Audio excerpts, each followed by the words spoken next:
Good morning. आज हम फिर उपस्थित हैं आपके समक्ष इंटरमीडिएट बायोलॉजी के fourth chapter heredity and variations के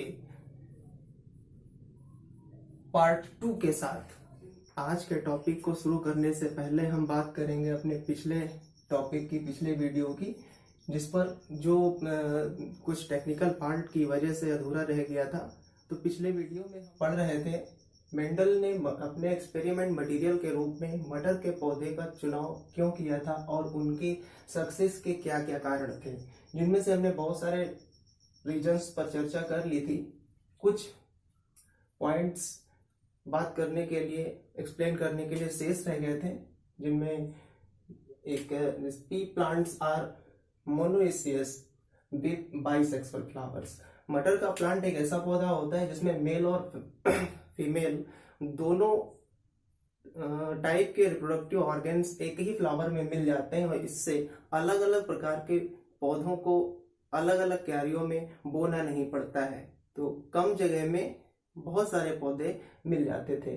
ये एक प्रमुख कारण था मेंडल के द्वारा अपने एक्सपेरिमेंट्स के रूप में पी प्लांट के सिलेक्शन का। अगला एक कारण था its legumes ripened in a shorter period of time and produce large number of seeds in each generation। मटर के प्लांट्स में बहुत अधिक मात्रा में, बहुत अधिक संख्या में फलियां आती हैं और हर फली में बहुत सारे सीड्स आते हैं। अगला कारण था कि मेंडल को मैथ्स का अच्छा नॉलेज था, स्टैटिक्स का, जिससे उन्होंने जो एक्सपेरिमेंट्स किए थे उससे जो डेटा मिले थे उनको संकलित करने में, उनका संग्रह करने में, कैलकुलेशंस करने में बहुत उनको आसानी मिली थी, और इस प्रकार से उन्हें बिल्कुल एक्यूरेट रिजल्ट्स प्राप्त हुए थे। तो ये कुछ कारण थे जो उनकी सफलता के प्रमुख आधार बने थे। उसके बाद में मेंडल ने अपने इन एक्सपेरिमेंट्स को करने से पहले अपने ऑब्जेक्टिव्स को, अपने एम को पहले से प्री डिसाइड कर लिया था, जिसमें 7 contrasting traits selected bye Mendel. Mendel ने वो कौन कौन से 7 विपरीत लक्षणों को चुना था अपने एक्सपेरिमेंट्स को करने के लिए, जो यहाँ पर हमने टेबलाइज कर दिए हैं। आप इसका स्क्रीनशॉट ले सकते हैं। इसमें इधर हमने जो टेबल बनाई है उसमें एक साइड में हमने सभी 7 ट्रेट्स लिखे हुए हैं, उनके कंट्रास्टिंग कैरेक्टर्स लिख दिए हैं, ट्रेट्स, डोमिनेंट एलील और रिसेसिव एलील। तो सबसे पहला जो ट्रेट है वो है लेंथ ऑफ स्टेम, तने की लंबाई। पी प्लांट में 2 प्रकार के तने की लंबाई वाले प्लांट्स मिलते हैं, एक टाल रहता है और दूसरा डॉट रहता है। इसमें ये जो टेबल बनाई गई है डोमिनेंट एलील की और रिसेसिव एलील की, ये मेंडल ने अलग अलग ट्रेट्स वाले प्लांट्स के कंट्रास्टिंग कैरेक्टर्स को अपने एक्सपेरिमेंट्स में शामिल किया था, और जो रिजल्ट्स उनको मिले थे उन्हीं के बेसिस पर उन्होंने ये टेबलाइज किया, जिसमें से सबसे पहला लेंथ ऑफ स्टेम है। तो जो टाल कंट्रास्टिंग कैरेक्टर है, टालनेस जो पौधे का कैरेक्टर है, गुण है, उसमें ये डोमिनेंट रहता है, और जो डॉट प्लांट रहता है वो रिसेसिव होता है। सेकंड आता है कलर ऑफ फ्लावर, पुष्प का रंग। उसी प्रकार मटर के प्लांट में 2 तरह के फ्लावर्स देने वाले प्लांट्स पाए जाते हैं। एक फ्लावर में पर्पल फ्लावर या रेड, और दूसरा व्हाइट। पर्पल या रेड डोमिनेंट एलील है, जबकि रिसेसिव में व्हाइट आता है। Third, position of flower, plants में फ्लावर की पोजीशन क्या रहती है। एक मटर का प्लांट ऐसा होता है जिसमें प्लांट पर फ्लावर एक्सिस पर उगते हैं, और दूसरे प्लांट ऐसे होते हैं जिसमें फ्लावर उस पौधे के शीर्ष पर आता है। अगर ये एक प्लांट है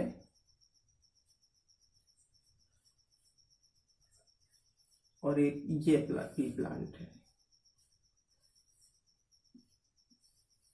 तो एक प्लांट में फ्लावर एक्सिस पर और दूसरे प्लांट में फ्लावर टॉप पर होता है। तो ये एक्सियल हो गया और दिस वन इज टर्मिनल हो गया, ये टर्मिनल और ये एक्सियल। तो इस प्रकार से हम आगे बढ़ते हैं। फोर्थ जो ट्रेड पेंडल ने सेलेक्ट किया था अपने एक्सपेरिमेंट्स के रूप में, उसमें था कलर ऑफ अनराइप लेग्यूम। जो कच्ची फली थी उसका रंग कैसा रहता है। दो प्रकार के पौधे थे, जिसमें एक में हरी ग्रीन फली आती थी और दूसरे में येलो आती थी। ग्रीन डोमिनेंट कैरेक्टर है जबकि येलो रिसेसिव कैरेक्टर है। इसी प्रकार शेप ऑफ राइपेंड लेग्यूम, पकी फली का आकार, एक इन्फ्लेटेड और दूसरा कंस्ट्रिक्टेड। इन्फ्लेटेड का मतलब पूरी जो फली रहती है पकी फली वो फूली हुई रहती है, जबकि जो कंस्ट्रिक्टेड रहती है वो जहां जहां सीड्स होते हैं वो एरिया कंस्ट्रिक्टेड रहता है।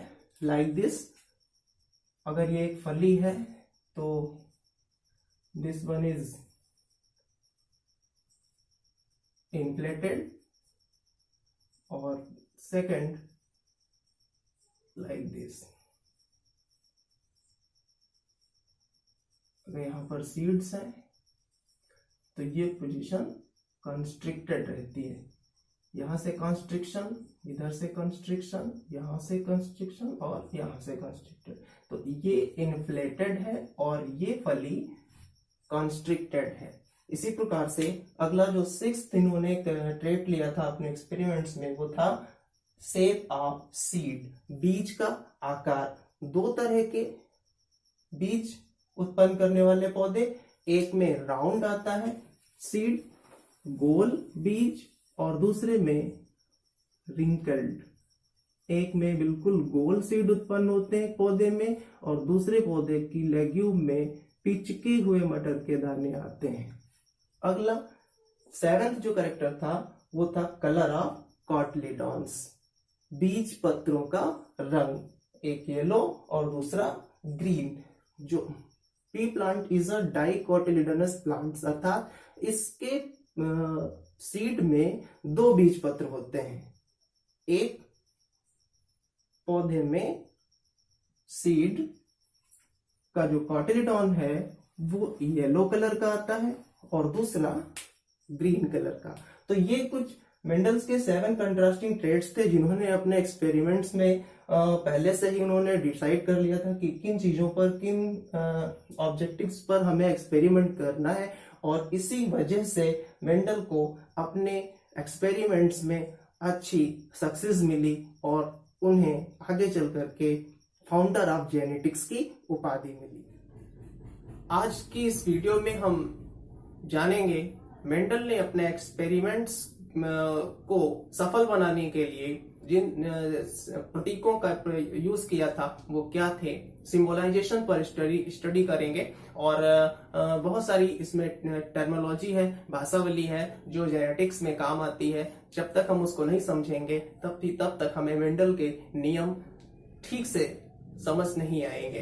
तो इस वीडियो में हम सबसे पहले जानते हैं, सिंबलाइजेशन पर चर्चा करते हैं। संकेताक्षरों का उपयोग, किन किन संकेताक्षरों का उपयोग मेंडल ने अपने नियमों में किया है और किस प्रकार से। सिंबलाइजेशन में सबसे पहले P1 या P एक सिंबल दे रखा है, मेंडल ने यूज किया है P1। किसके लिए है? पेरेंटल जनरेशन या जन की पीढ़ी के लिए। जिन दो प्लांट्स का चयन एक्सपेरिमेंट में किया जाता है, किसी भी जाति के दो पौधों का एक्सपेरिमेंट के लिए जो यूज किया जाता है, इसमें से एक को मेल की तरह और दूसरे को फीमेल की तरह ट्रीट करते हैं, तो उन पौधों को हम P1 के रूप में डिनोट करते हैं, प्रदर्शित करते हैं। आधुनिक आनुवंशिकी में अब आजकल जो एक मॉडर्न टर्मिनोलॉजी यूज हुई है जिसमें P1 के स्थान पर केवल P अक्षर का यूज किया जाता है। ठीक है, ओके। नेक्स्ट आता है F1। क्या है?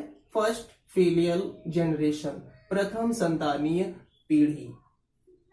दो पेरेंट्स के बीच में क्रॉस कराने के बाद जो उनकी हाइब्रिड प्रोजेनीज आती है, उनकी संतानीय पीढ़ी को ही हम फर्स्ट फिलियल जनरेशन कहते हैं। एक एग्जांपल के रूप में मान लेते हैं ये टाल प्लांट है, उसके लिए हमने एक पेयर ऑफ जीन एलील्स के रूप में ले रखा है टाल प्लांट, और डॉर्फ प्लांट के लिए उसी का स्मॉल लेटर यूज किया गया है। ये डॉर्फ प्लांट को डिनोट कर रहा है और ये group of gene, pair of gene टाल प्लांट को डिनोट करता है। इसमें से ये जो प्लांट है, इस जनरेशन को हम P1 जनरेशन के नाम से जानते हैं, जनकीय पीढ़ी के नाम से। अब इनमें जब क्रॉस होता है तो सेक्सुअल रिप्रोडक्शन में गैमीट्स का फॉर्मेशन होता है और गैमीट्स में नंबर ऑफ क्रोमोसोम हाफ हो जाती है, इसलिए हम यहां से 1 जीन ही गैमीट्स के रूप में यूज करते हैं। तो only T, small t, these are the gametes। In gametes का फर्टिलाइजेशन फ्यूजन हो जाएगा और हमें जो रिजल्ट मिलेगा वो capital T small t means ये हमें हाइब्रिड जनरेशन मिलेगी, हाइब्रिड प्लांट्स मिलेंगे। ओके, इस जनरेशन को नाम दिया जाएगा F1 जनरेशन या प्रथम संतानीय पीढ़ी, फर्स्ट फिलियल जनरेशन। ओके, समझ आया? नेक्स्ट, इसी सिमिलरली फर्स्ट फिलियल जनरेशन में आए हुए जो हाइब्रिड प्लांट्स होते हैं, इनमें सेल्फिंग की जाती है। 100 परागण कराने पर जो अगली इनसे संतानी पीढ़ी मिलती है उसको हम सेकेंड फिलियल जनरेशन और उसको F2 लेटर से डिनोट करते हैं। सिमिलरली इसके बाद जो जनरेशन आएगी वो F3 पीढ़ी या थर्ड फिलियल जनरेशन के नाम से जानी जाए। नेक्स्ट हमारा आता है ये कैपिटल लेटर और स्मॉल लेटर, जो हमने अभी लिखा हुआ था यहां पर capital T, small T, dominant gene या एलील। अभी हम चर्चा करेंगे what is allele, what is gene. जो किसी भी, जैसे टॉल यहां पे लिखा हुआ है टॉल, तो टॉल का जो पहला लेटर आता है वो कैपिटल टी। इस डॉर्फ का जो सिंबल है वो स्मॉल टी है, लेकिन डॉर्फ में स्मॉल डी को हम सिंबलाइजेशन में नहीं यूज करते हैं, क्योंकि अभी पीछे जो हमने 7 कैरेक्टर्स की एक टेबल बनाई थी जिसमें डोमिनेंट और recessive features, traits, contrasting characters दे रखे हुए थे। तो जो डोमिनेंट जनरेशन रहती है, डोमिनेंट कैरेक्टर रहता है, डोमिनेंट ट्रेट रहता है, उसका जो फर्स्ट लेटर होता है उसी को सिंबल के रूप में यूज किया जाता है। उसी का कैपिटल लेटर डोमिनेंट ट्रेट के सिंबल के लिए और उसी का स्मॉल लेटर रिसेसिव ट्रेट के एलील्स को सिंबलाइज करने के लिए यूज किया जाता है। वही लिखा हुआ है कैपिटल लेटर डोमिनेंट जीन को या एलील्स को और small letter recessive gene alleles को। तो हम लेटर बना देते हैं। कैपिटल अगर लिखा हुआ है तो यहां से हम जान जाएंगे कि ये this feature is, this trait is dominant and this one is recessive allele. Okay, इसके बाद में मेंडल ने कुछ जेनेटिक्स में टर्मिनोलॉजी यूज की। दृश्य रूप और जीन रूप या जीनोटाइप।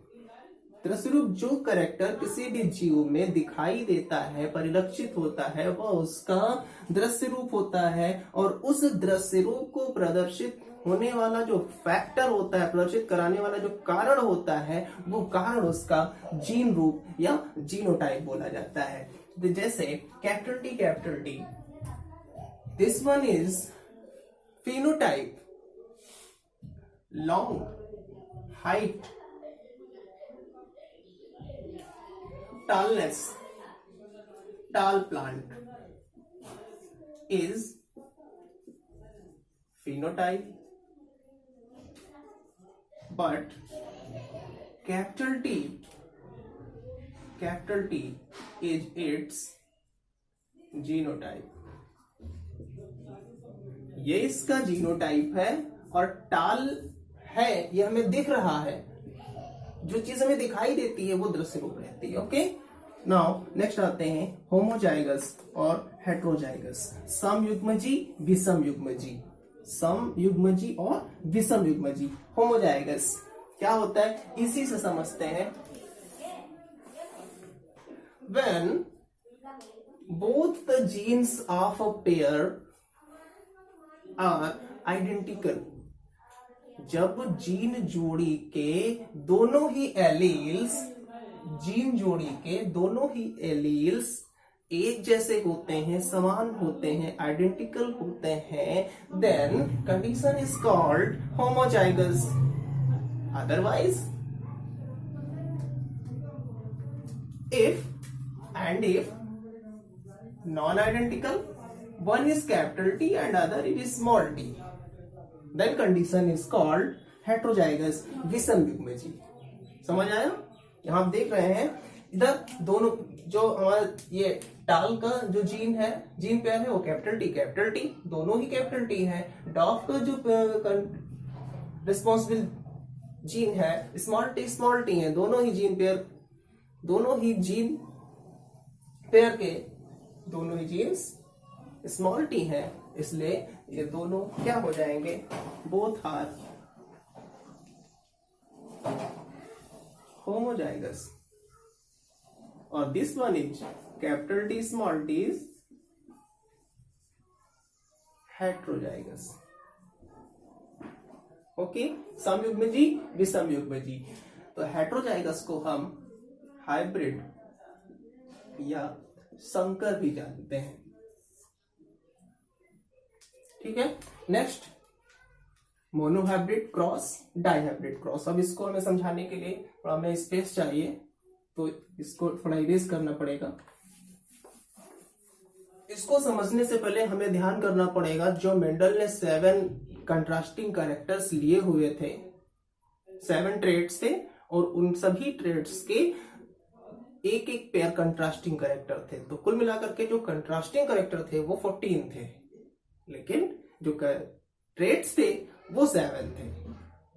ओके, तो मेंडल ने जितने भी कंट्रास्टिंग कैरेक्टर सेलेक्ट किए थे उन सभी में क्रॉस कराया। अगर crossing only 1 pair of contrasting character के बीच होती है तो उसे एक गुण संकरण का नाम दिया गया।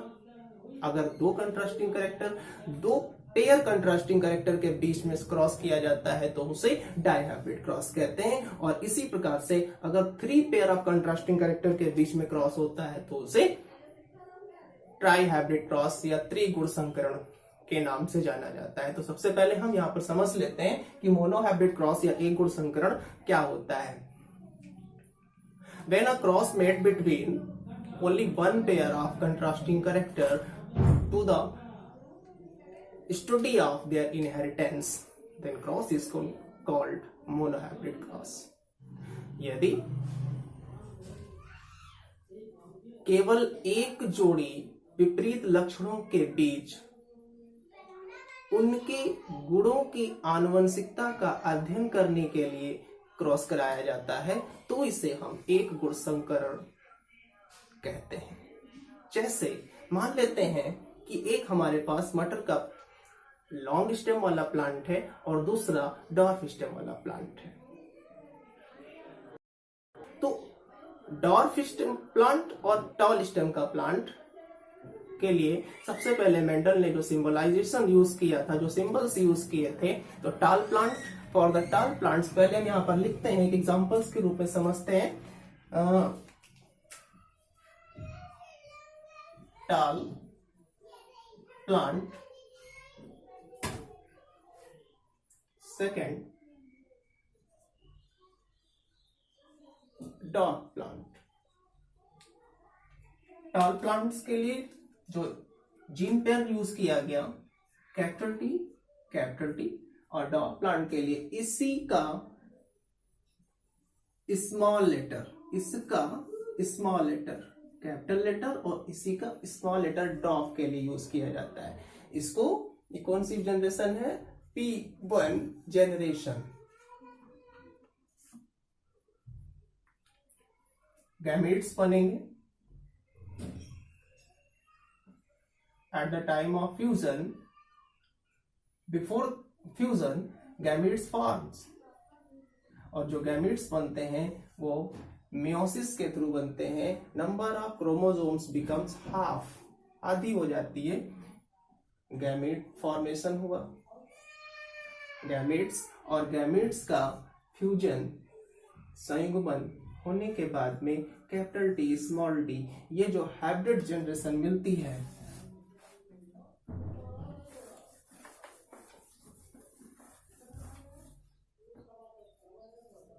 ये दोनों ही क्या है?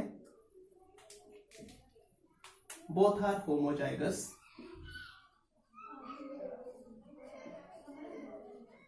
ये भी होमोजाइगस, दिस वन भी होमोजाइगस, और ये क्या हुआ?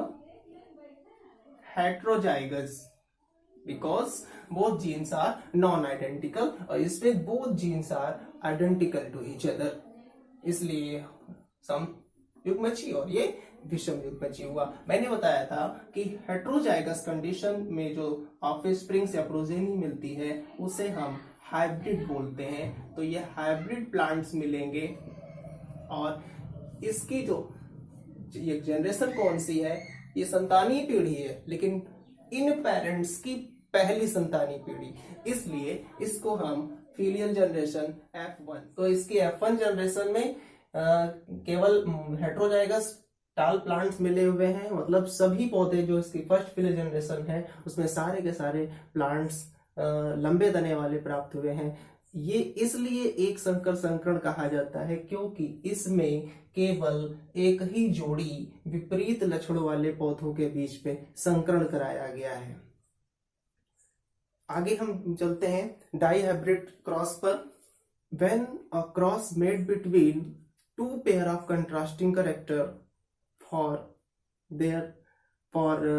study of their inheritance, then the cross is called dihybrid cross। जब किन्हीं दो जोड़ी विपरीत लक्षणों वाले पौधों के बीच में उनकी वंशागति का अध्ययन करने के लिए संकरण कराया जाता है तो उसे हम द्विसंकर संकरण कहते हैं। मोनोहाइब्रिड क्रॉस और डाइहाइब्रिड क्रॉस में सिर्फ इसी बात का डिफरेंस है कि एक ही प्लांट में सेम टाइम पर केवल वन पेयर ऑफ कैरेक्टर का स्टडी किया जाता है, जबकि सेम टाइम पर सेम प्लांट में वन पेयर ऑफ ट्रेट या two pair of contrasting character का स्टडी किया जाता है।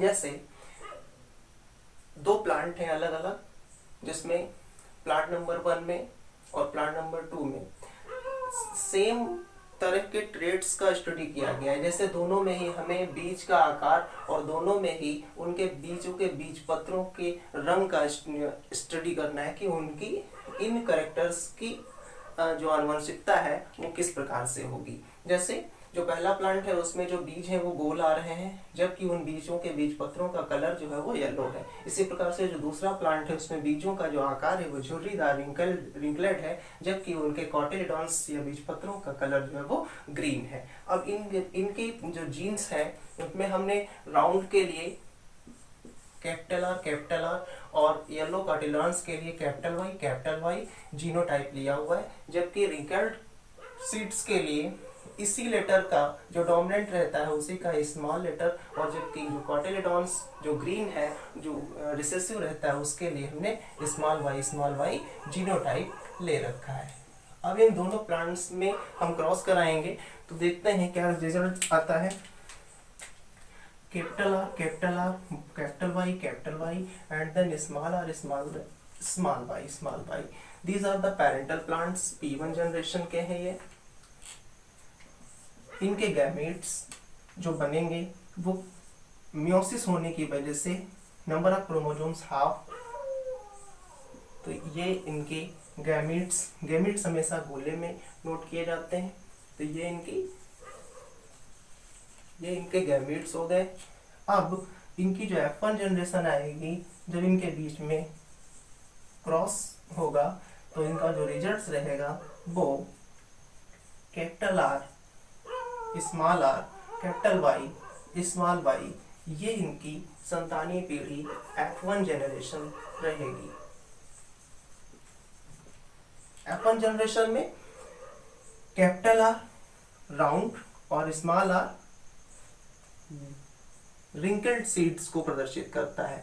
चूंकि हम आगे अभी पढ़ेंगे कि जो कैपिटल R है, ये टेबल हमने टेबल में आपको कंट्रास्टिंग कैरेक्टर्स के बारे में बता चुके हैं इसके पहले वाले टॉपिक में, कि जो कैपिटल R है वो राउंड डोमिनेंट कैरेक्टर है, जबकि जो रिंकल्ड है वो रिसेसिव। तो यहाँ पर R डोमिनेंट होने की वजह से इसका जो शेप रहेगा F1 जनरेशन के प्लांट का वो राउंड रहेगा।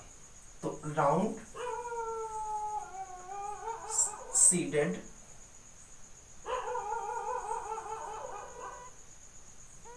प्लांट्स विद, इसमें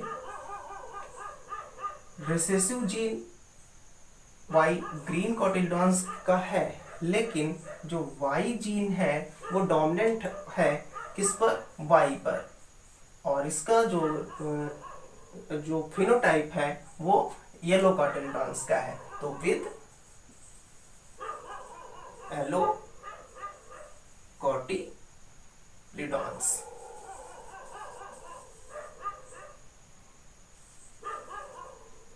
और ये जो जनरेशन रहेगी हेट्रोजाइगस रहेगी हाइब्रिड प्लांट्स की। सारे के सारे प्लांट इस प्रकार हाइब्रिड रहेंगे। तो इस प्रकार से हम देखते हैं कि F1 जनरेशन में जब हम किसी प्लांट्स के बीच में डाई हाइब्रिड क्रॉस कराते हैं तो उनकी जनरेशन में भी हमें ऑल प्लांट्स, सभी पौधे वो हाइब्रिड ही प्राप्त होते हैं, जैसा कि मोनो हाइब्रिड क्रॉस में हमें रिजल्ट प्राप्त हुए थे। तो इस पर हम आगे F1 जनरेशन के बाद में हम इस प्लांट्स के F2 जनरेशन आगे ऑब्टेन करेंगे और उसका भी रिजल्ट देखेंगे। वो हम अपनी अगली वीडियो में आपको उस पर चर्चा करेंगे, उस पर डिटेल में जानकारी प्राप्त करेंगे। तब तक के लिए अभी आज के लिए बस इतना ही। धन्यवाद।